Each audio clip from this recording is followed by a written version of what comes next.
অসম অৰুণাচল সীমান্তৱৰ্তী অঞ্চলৰ শতাধিক ছাত্ৰ-ছাত্ৰী ওলাই আহি সাব্যস্ত কৰিছে প্ৰতিবাদ। এটা জৰাজীৰ্ণ পথৰে প্ৰত্যেক দিনে বিদ্যালয়লৈ অহা যোৱা কৰিব লাগে ছাত্ৰ-ছাত্ৰীসকলে। ফিলবাৰী চাহ বাগিচাৰ মাজভাগত আজি এইদৰে পথ নিৰ্মাণৰ দাবীত প্ৰতিবাদ সাব্যস্ত কৰে। পথ নিৰ্মাণৰ দাবীত প্ৰতিবাদ কৰিবলৈ ওলাই আহিল একাংশ কণ ছাত্ৰ-ছাত্ৰী, অভিভাৱক তথা পথচাৰী। তিনিচুকীয়া জিলাৰ ডিগবৈ বিধানসভা সমষ্টিৰ অন্তৰ্গত ফিলবাৰীৰ পৰা বৰ হুলুগলৈ যোৱা পথৰ জৰাজীৰ্ণ অৱস্থা। ডিগবৈ সমষ্টিৰ বিধায়ক সুৰেন ফুকনে পথছোৱা মেৰামতিৰ ক্ষেত্ৰত গুৰুত্ব নিদিয়াৰ অভিযোগ উত্থাপন হৈছে। শীঘ্ৰেই এই পথৰ মেৰামতি কৰাৰ দাবী এইসকল প্ৰতিবাদকাৰী। হয়, ডিগবৈ বিধানসভা সমষ্টিৰ অন্তৰ্গত এইটো এটা বুইদিহিং মৌজাৰ এইটো এটা মূল পথ হয়। এই মূল পথেৰে এটা বৃহৎ অঞ্চল আগুৰি আছে। এই পথটো আজি একদম জৰাজীৰ্ণ অৱস্থা। এই পথটো অসমৰ মুখ্যমন্ত্ৰী মাননীয় শ্ৰীযুত হিমন্ত বিশ্ব ডাঙৰীয়াই এই পথটো অতি শীঘ্ৰে মেৰামতি কৰি দিব লাগে।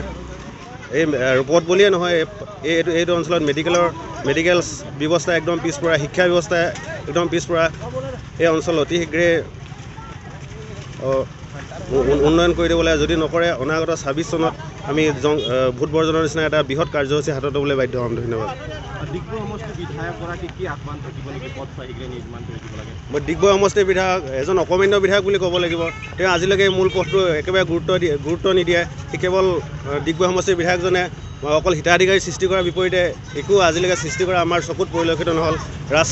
ৰাস্তা একদম জৰাজীৰ্ণ অৱস্থা। আমাৰ ফিলবাৰী অঞ্চলৰ ৰাস্তাবোৰ, ইয়াৰ স্বাস্থ্য ব্যৱস্থা একদম পিছপৰা অঞ্চল, পিছ পৰি আছে। শিক্ষা ব্যৱস্থা পিছ পৰি আছে। আপোনালোকৰ এই বিবৃতিৰ যোগেদি মই এটা কথাই ক'ব লাগিব, মোৰ দেউতা যোৱা এমাহৰ আগতে মোৰ দেউতা প্ৰেছাৰ ষ্ট্ৰ'ক হৈছিলে। তো এই ৰাস্তাটো এই অৱস্থাৰ বাবে মই দেউতাক মেডিকেলত বহুত লেটকৈ ভৰ্তি কৰিবলগীয়া হ'ল।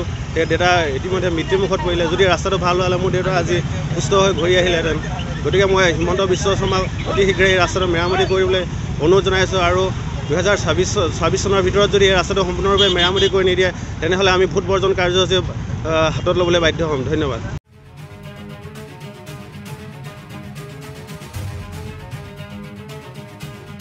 ডুমডুমাৰ পৰা ৰঞ্জিত চেত্ৰীৰ ৰিপৰ্ট, এনি ভাৰত 24।